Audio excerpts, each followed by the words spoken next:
Good morning! This is the updated version of my vlog. Mahal pala yung mga halaman dito, guys.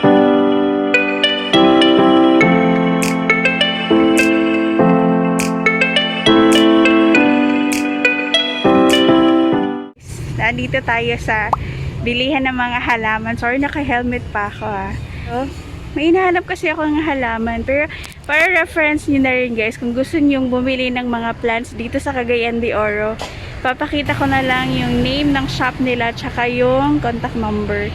Tapos yung location mamaya sasabihin ko po sa inyo. Talisay?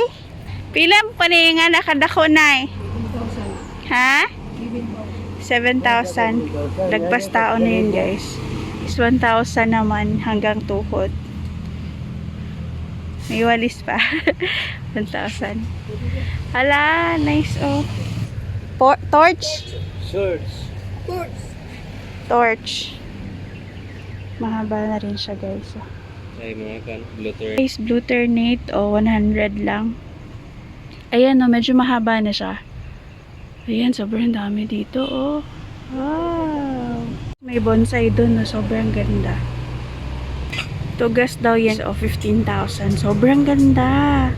Sobrang haba niya. Laki na ng laki na ng katawan. Guys, punta tayo dito. May nakita kasi akong snake plant.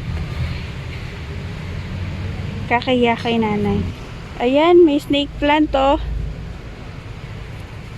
Mahahaba na yung snake plant.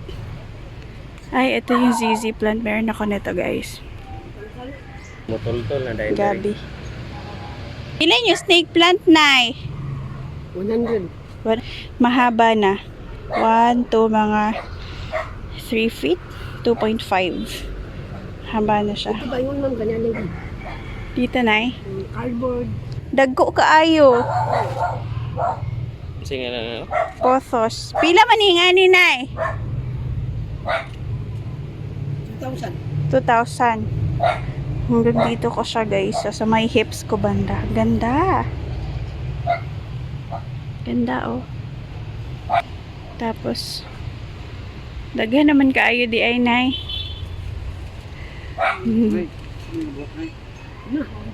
Ganda mga orchid. Ganda guys 20 pesos. Sobrang ganda. Gosh, cardinal. 5,000. 5,000. Sobrang dami dito. Makikita sa Madrid na. Ato sa Gagmay. Amang mother running. Kani. Pila man ni? Gamay na ko. 3,000. 3,000?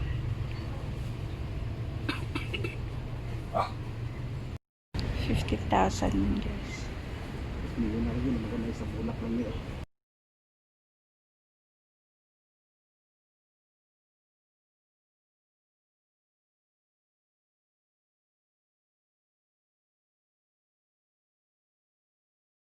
Yung bagong cutting yun. Guys, sobrang mahal pala yung mga halaman dito guys. May 12,000, 15,000, sa 5,000. Mga hindi mo nakilalang mga halaman dito.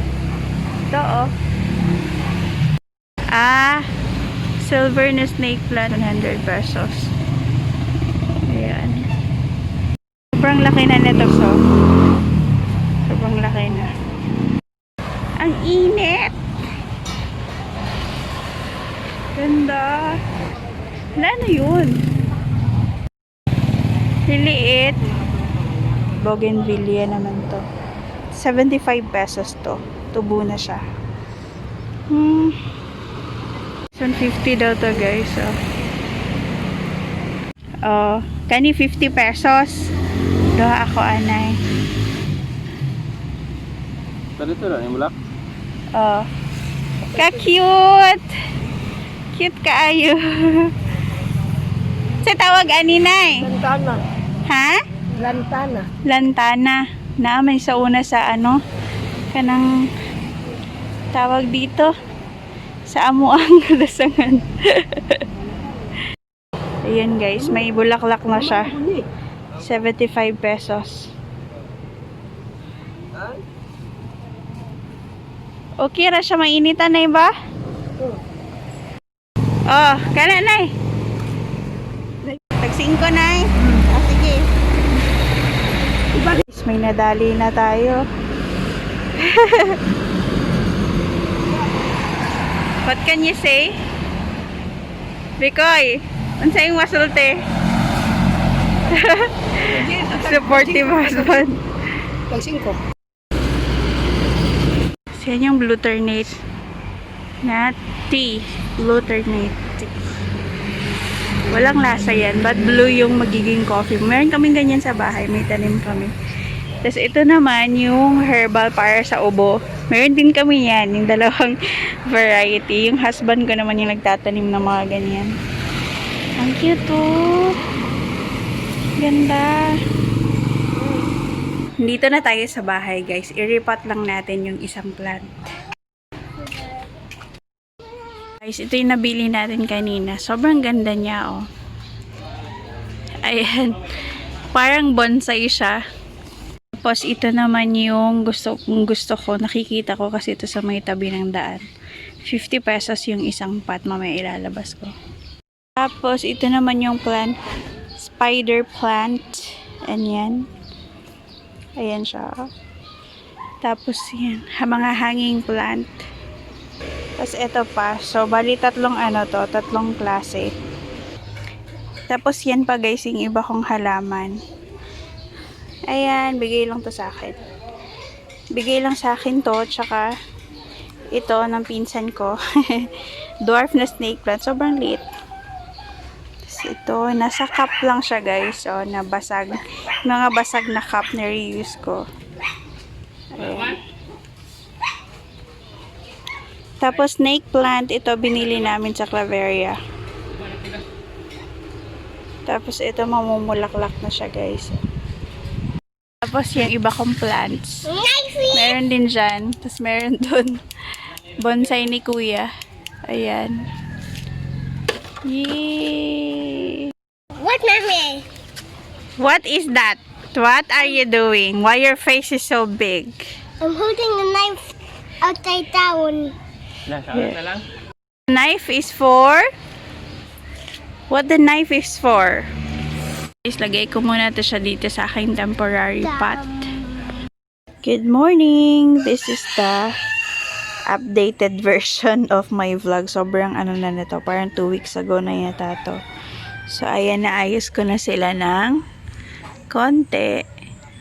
Ayan, parang naripat ko na rin yung iba. Yung nakita nyo dun sa previous clips. Ayan siya. Sobrang dumi kasi umulan kagabi. Kaya ayan po yung itsura niya.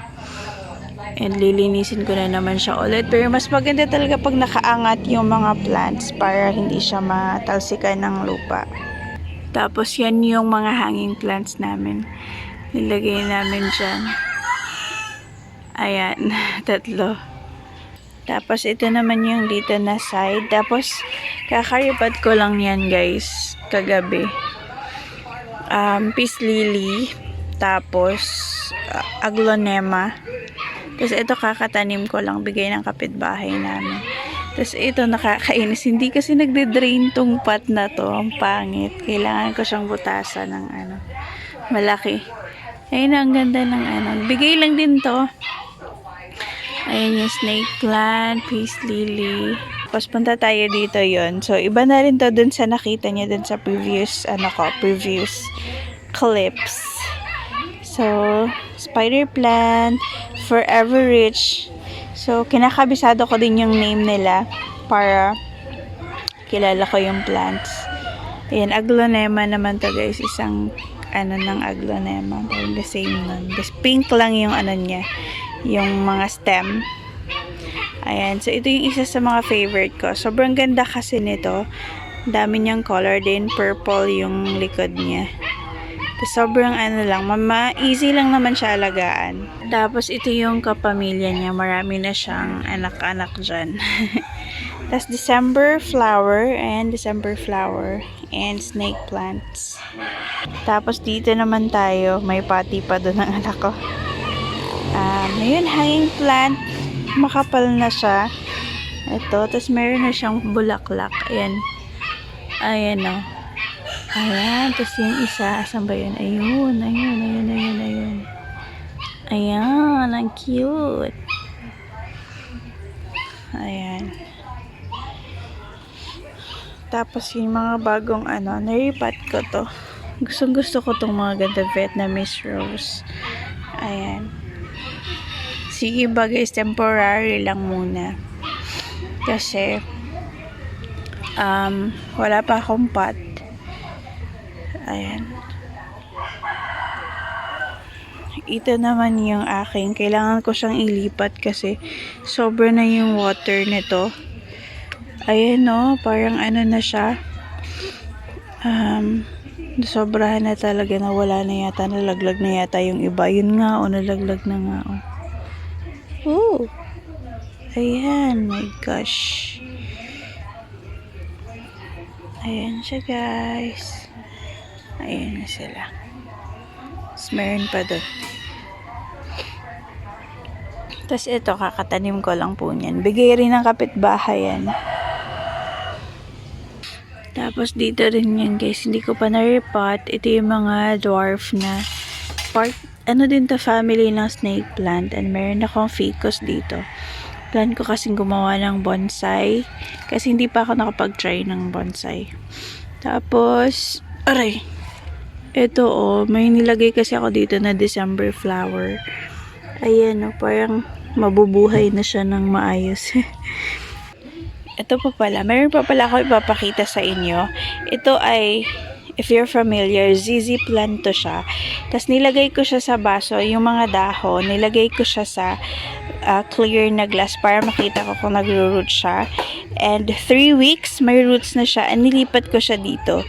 Tapos nagtataka ako, bakit parang parang several weeks na wala akong napapansin na kanang kakaiba. Hindi siya nagbabago ng anyo. Yun pala guys, nang na-search ko sa YouTube, yung iba, it takes 2 years.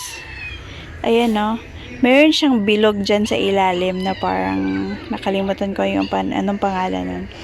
So, it takes 2 years pala para maging ganito siya. Ay, ZZ plant din to. So, parang 2 years or 1 year and 8 months yata ako mag-aantay para yung ganun ay maging ganito siya. So, medyo matagal if you are going to propagate the ZZ plant by the leaf. Medyo matagal siya. So, mas maganda if you're going to split na lang. If magkakaroon po sila ng another ganito na tutubo, split mo na lang para paramihin sila. Mas mabilis yun kesa dun sa dahon na way of propagating. So, that's all for today's video. Thank you so much for watching.